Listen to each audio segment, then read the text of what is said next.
Pittsburgh. Thank you. What is the biggest challenge in this job? Every job has a challenge or an obstacle, something that makes it very difficult. What's the challenge in this job? Sure. I think the first challenge will just being able to get familiar with everything.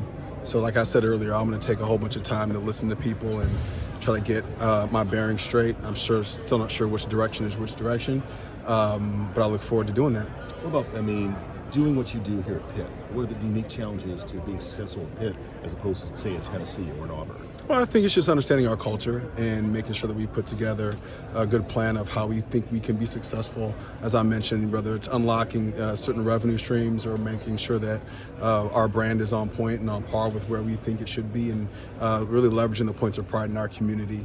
I think those things are going to be critically important to our success. Allen, how much has the job changed over the last few years even? Do I even have to answer? Does the reaction speak for itself? No, the job, I would say since COVID started, like that was the personal side of what our jobs are as athletic directors. And then also with the litigation and the changing landscape of NIL and all the other stuff, it's a completely different job. We're worrying about things. I was actually looking at notes from my time at Buffalo and what we were worried about, and it was cost of attendance and it was transfer regulations, not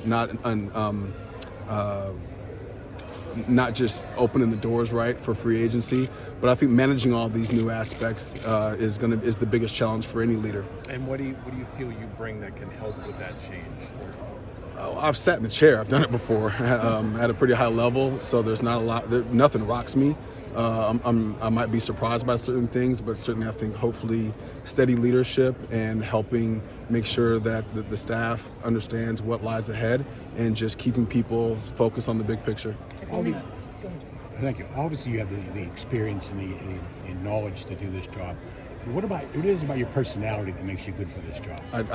I hate answering those questions. I think it's better answered by the people who I've worked with.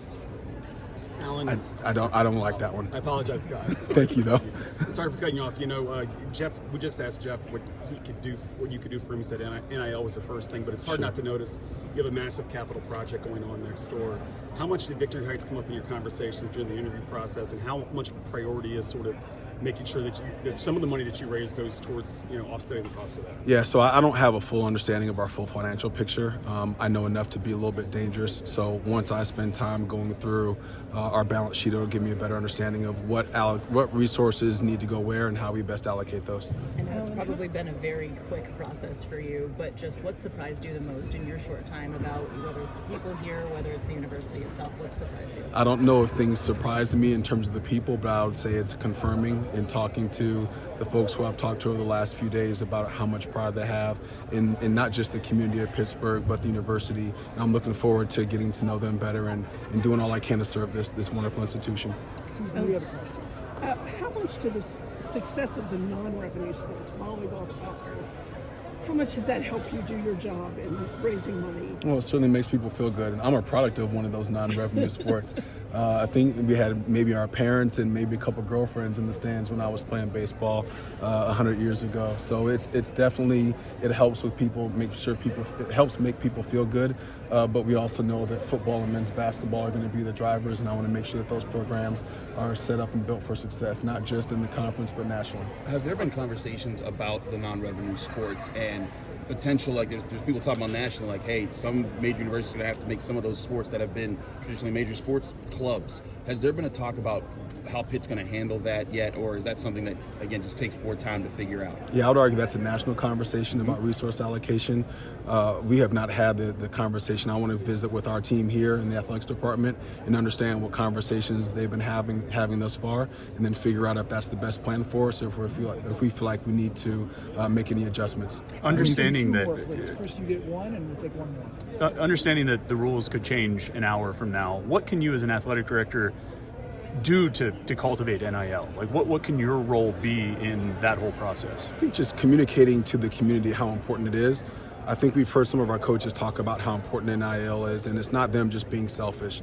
It's the reality of the world that we're in today, is that without having the resources to acquire talent, then you're basically putting your coaches in a deposition spot. So we want to make sure, and I want to tell the community directly for me, is that NIL is going to be one of the top priorities that we have to make sure that our coaches have the resources they have to compete at the national level.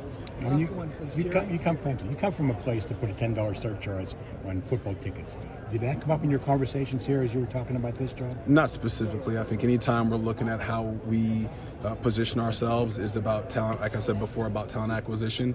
It just so happened to be that was a talent fee, but we're all thinking about the same things across the country and trying to figure out how we can get people to understand the importance of making sure that they're contributing as much as they can to help us provide them a great time either on Saturday, in this case it's going to be Thursday this week, and then making sure in this arena that we're in right now that there's a good product on the court. Thank you. My pleasure.